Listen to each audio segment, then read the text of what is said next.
Welcome, one and all, to another edition of SoulsBorne Battle to the Death. We're going to pick two random SoulsBorne bosses. And in honor of Memorial Day, this past Monday, they will build a Memorial Day memorial, I suppose, as it were. And whoever builds the best Memorial Day memorial will be the winner. Very simple, to the point. The twist is the judges will be other SoulsBorne bosses, so this could get kind of hairy. So I just want to make that distinction really quick.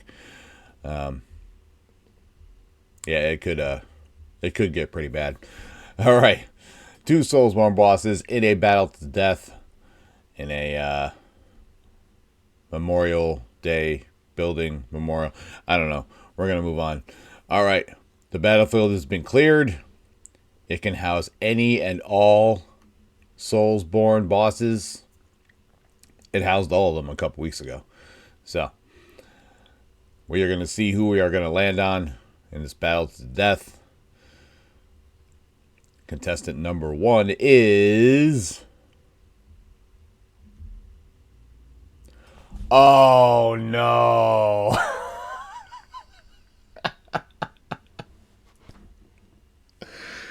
Oh, my goodness. Ladies and gentlemen, for the second time in the history of SoulsBorne Battles to the Death, we have landed on the greatest competitor that has ever walked across the battlefield of SoulsBorne.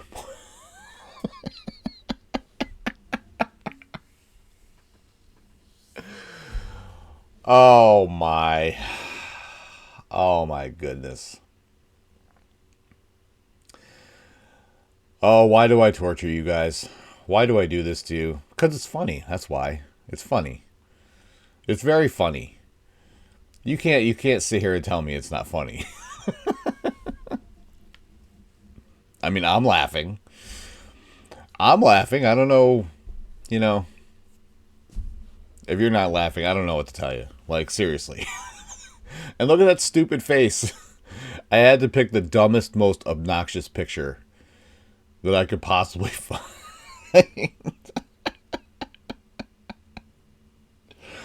It's pictures like this and my outro. They're like, it's Bobby's world and you're all just living in it. Those that didn't know me would think I'm just the most obnoxious person in the whole world. I'm really the nicest person by everyone else's account in the whole world. And I don't like to annoy people. I don't like to I'm just being silly. Okay. I'm just being silly. I like being silly and I like to entertain people and I like to make people laugh. That's basically it. Okay. That's all this is. We're just having fun here. All right. So now I'm in my second ever SoulsBorne Battle to the Death battle. And last time I had to face Yorm the Giant. And I upheld the integrity of SoulsBorne Battle to the Death. And I acknowledged that Yorm would no, I acknowledged that Yorm would beat me. I said I could probably have a Storm Ruler in each of my limbs and one in my mouth. And Yorm would still beat me. All right. So Bobby in one corner. And we are going to spin this wheel one more time. We are going to come up with an opponent for myself. Oh my goodness. On Memorial Day too. Oh my God. Well, Memorial Day week. Ah, Jesus.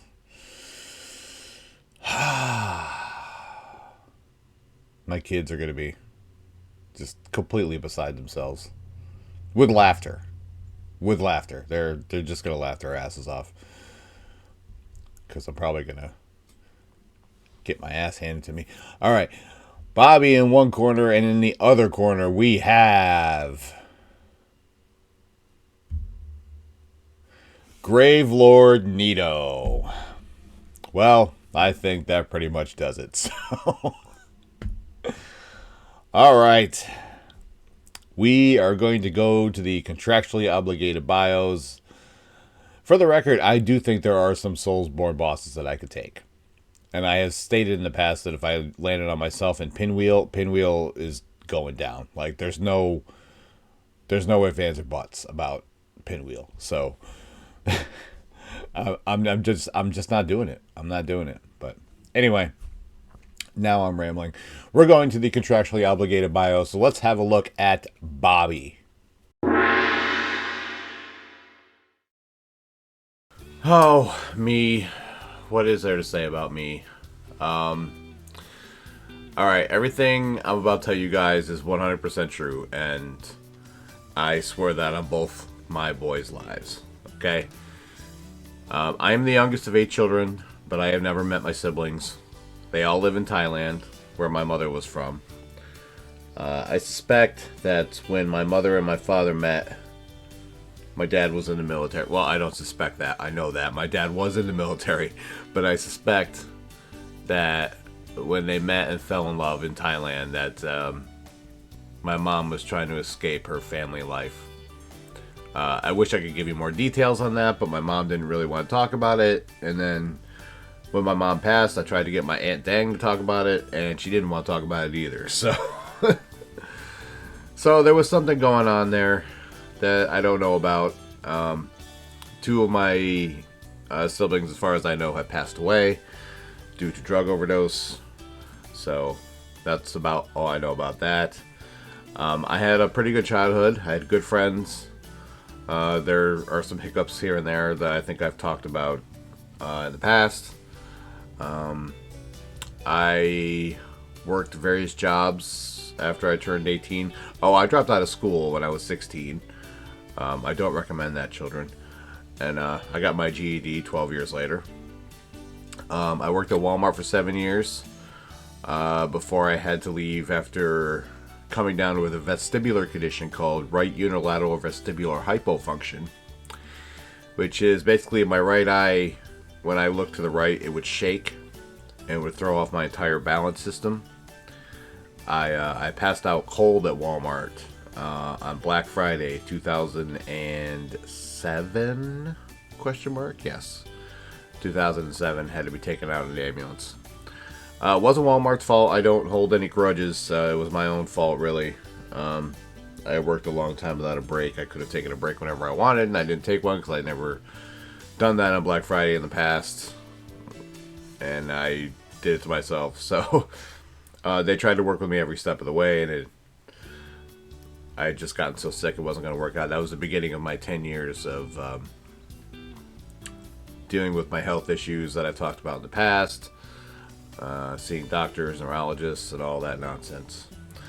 I have 2 boys, Christian and Aiden, that I talk about frequently on the show and the podcast and all that stuff. Christian is 21, Aiden is 16 now. I am with a beautiful woman that I spent 11 years trying to get back after I screwed things up. And she loves me, kind of, but, you know, we just basically plug on with our lives. I'm just kidding. I mean, I really don't know. Oh, as far as my fighting prowess, you know, because this is a battle to the death, I got jumped once by 3 people walking home from work Saturday before Thanksgiving 2001. I got beat up pretty bad. Went back to work 2 days later. Thought about going to work the next day, but my mom... I mean, I decided I was going to call in anyway, but... I mean, I was beaten up pretty bad. But I decided I was going to call in anyway, and when I called in, the manager that picked up, his name was Ken. He was a black British guy. He was very cool. But my mom had already gone to Walmart and told him what had happened, and Ken was basically like, "Don't even come in here. Don't even come in here. We will send you back home." So, but yeah, I showed up the day after, limping and holding my ribs. My face was all bruised up or whatever. And my philosophy on that was, I basically, if I stayed home, there'd be nothing to do for me but think about it, you know. So it's, yeah, that's basically the story of me. I don't, you know, I'm one of the best competitors ever in SoulsBorne Battle to the Death, and that's because I say so. So I don't know what else to tell you. It's just, it is the way it is. I'm the man. So yeah, that's it. That's all I can say about that.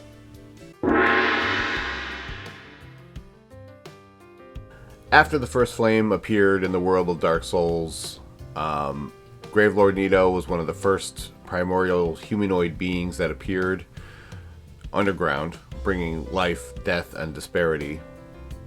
Whatever that means. So was he a god or was he not a god? He was one of those who found one of the four Lord Souls, along with Gwyn, Lord of Sunlight, the Witch of Izalith, and later the Furtive Pygmy. Nito would die later on, but the power of his soul would bring him back to life, and with the power of necromancy, he would become a living mass of just skeleton corpses, conjoined skeletons, and I'm not so sure if that's a trade-up or not. Nito learned to harness the power of his Lord Soul and crafted it into his sword, the Gravelord Sword, which was capable of bringing death to any living being. Which is true of any sword, really. But yes, this sword is special. I believe it unleashes a toxin that builds up death or something. Nito would ally himself with Gwyn and the Witch of Izalith in their war against the dragons, and after a long battle they would emerge victorious, exterminating most of the archdragons and conquering the world. Afterwards, each of the lords developed their own civilizations in their own different places, and Nito goes back to the catacombs, and he basically becomes responsible for death in all forms, or some such thing. Nito is responsible for the ritual of kindling bonfires, so I guess we have him to thank for that. So thank you, Nito. We really appreciate it. It's very helpful in certain areas. At some point, a necromancer known as Pinwheel manages to come in and steal Nito's right of kindling, which I'd still like to know how that happened. At some point, the followers of a divine cult raid the catacombs and try to steal Nito's mortal power, but they fail and they end up dying down there. So when you play Dark Souls 1, you will eventually cross paths with Nito, because Nito has one of the Lord Souls that you need to get to the end of the game. So, yeah, Nito is one of the top guys, I guess, and he is most certainly a formidable opponent. He's a boss that people like to talk about. People haven't forgotten about Nito, but yeah, he's certainly you don't mess with Nito. You don't mess with death. You know, I think that goes without saying. I think it's a good rule of thumb to not mess with death. So therefore, you don't mess with Gravelord Nito.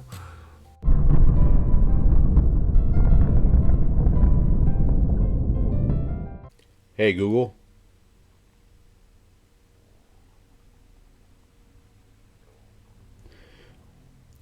Is ectoplasm a real thing? The term ectoplasm has two different meanings, one in biology and one in parapsychology. In biology, ectoplasm, also known as exoplasm, refers to the outer, non-granulated layer of the cytoplasm in some cells, particularly single-celled organisms like amoebae. It's a clear, gel-like... Hey Google. Is there any way to fight a ghost?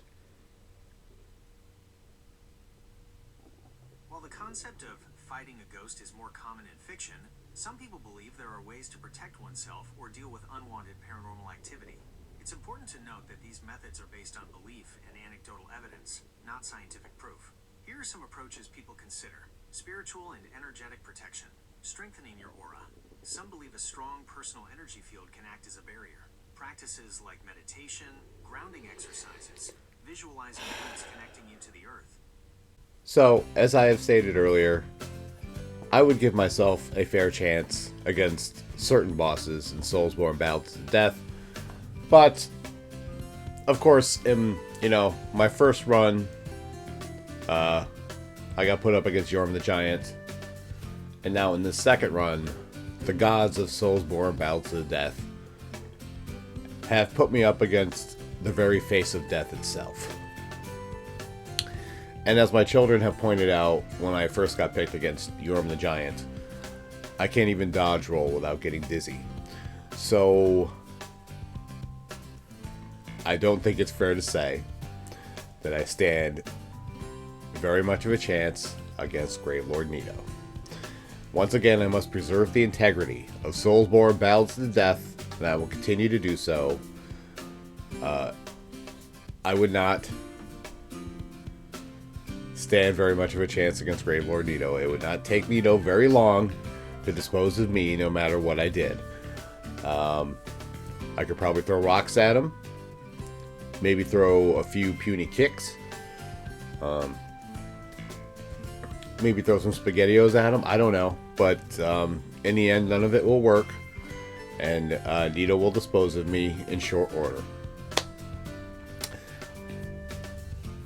Just like last week, I don't think that's too much of a controversial opinion, and just like last week, if you believe that it is, feel free to leave your opinions in the comments. In fact, I encourage you to do so. Get behind Bobby. Support Bobby against Gravelord Nito.